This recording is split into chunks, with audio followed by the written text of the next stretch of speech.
Coming up on this edition of Southwest TV News. Residents of Maple Creek and area have been anxiously awaiting the opening of the new Southwest Integrated Healthcare Facility.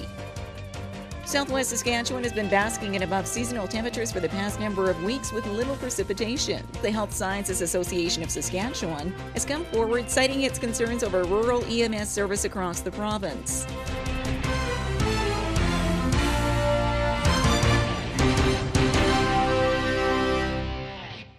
Thanks for joining us here today. The spring of 2015 is now the new opening date for the Southwest Integrated Healthcare Facility in Maple Creek. We'll find out why in today's top story. Residents of Maple Creek and area have been anxiously awaiting the opening of the new Southwest Integrated Healthcare Facility. And now the original end of December opening day has been moved back to the spring of 2015. This is the second time the project completion and move-in date has been changed, both dealing with a shortage of skilled laborers for the contractor Graham Construction.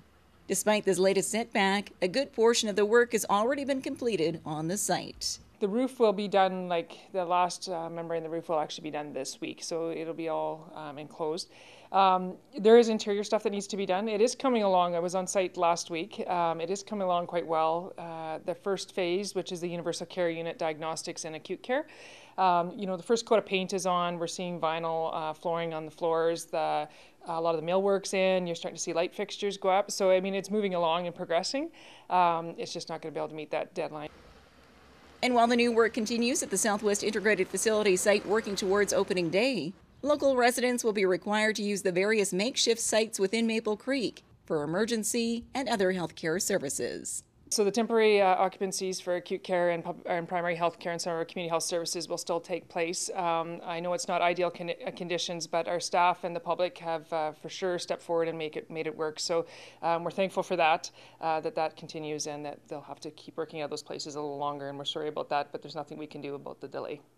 And once all the work is completed on the site, the Cypress Health Region will need to clean the building to code, run through safety checks, and host public tours before patients and long-term care clients would actually move into the building, leaving the date for move-in somewhere between March and April of 2015.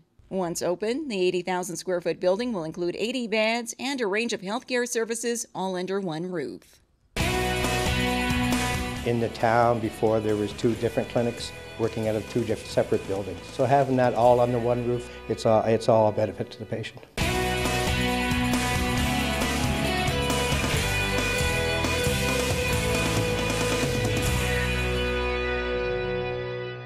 Will there be snow on the pumpkins for Halloween? We'll find out with this latest update from Environment Canada.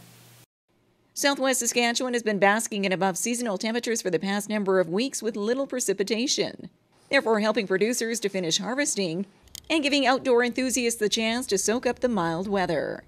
According to Environment Canada, October temperatures across the region have been 3 degrees warmer than normal, and this mild trend is expected to linger for the short term. We think this could certainly go on through Halloween into Remembrance Day. Our models are showing a milder than normal period.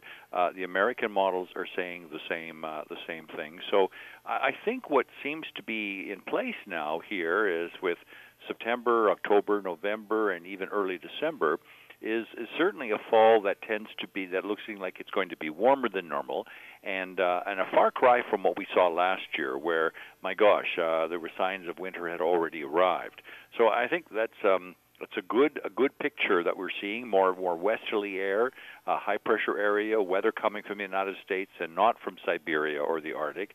And looking further ahead to the upcoming winter season, Phillips disagrees with the gloomy forecast unveiled by the Farmer's Almanac, which predicts a bitterly cold winter. Well, they're scaring the bejeebies out of us, I mean, we came through last year thinking we survived last year, one of the toughest winters in recent memory, and the Farmer's Almanac has come through and said, well, if you thought last winter was bad, stay tuned. This one is going to be, even tougher. Well, I mean, when you look at how they look at their models, where they look at moon phases and the stripes of a woolly bear caterpillar, not a lot of confidence in those kind of pseudo-scientific forecasts that the Farmer's Almanac comes up with. Hey, we're not always more correct, and we do change our mind, but I always have a little bit more confidence if we look at water temperatures and weather patterns elsewhere to give us a clue as to how the weather is going to behave over the next little while. And as we say, our forecast is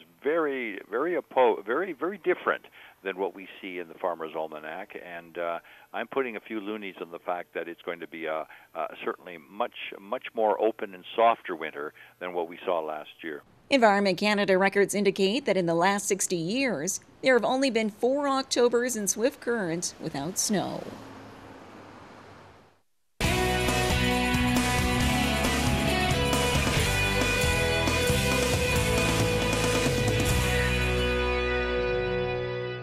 Despite concerns raised by the Health Sciences Association of Saskatchewan, the Cypress Health Region says it is meeting its staffing complements for EMS. In recent days, the Health Sciences Association of Saskatchewan has come forward citing its concerns over rural EMS service across the province. This includes service and staffing issues at various health regions, including here in the Southwest.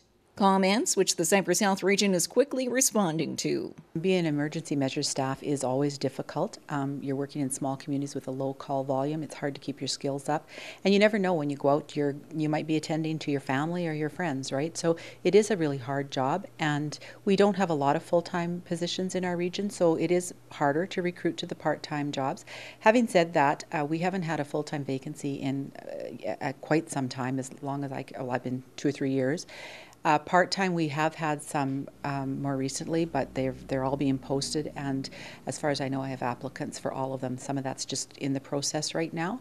We are aggressively posting them. And I want to say that just because a position has been vacant for a period of time, we always fill it. We're not leaving the position vacant to save money, as has been, said. She further adds that private ambulance contractors in Swift Current, Frontier, Gull Lake, and Pontex all play a key role in assisting with emergency service on an ongoing basis.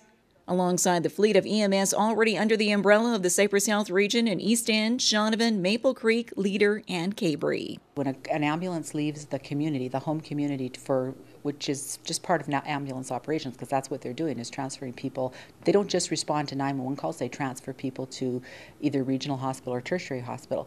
So often you can try to get a backup crew to come in, but if you can't, you look to your nearest adjacent community to provide backup while you're away. And so that does happen on a regular basis, and it's really nothing new for us. Approximately 13 EMS staff plus a number of casual personnel are employed within the Cypress Health Region. Southwest TV News contacted the Health Sciences Association of Saskatchewan. However, no one was available for comment.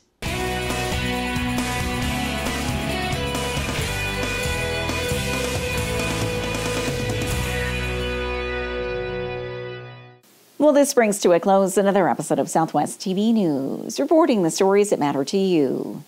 We always welcome your news tips. You can always reach us here by phone at our studio or by email to contact us at southwesttvnews.com.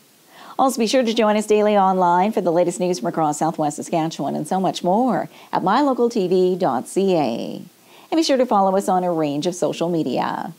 Thanks for joining us here today. I'm Carol Andrews.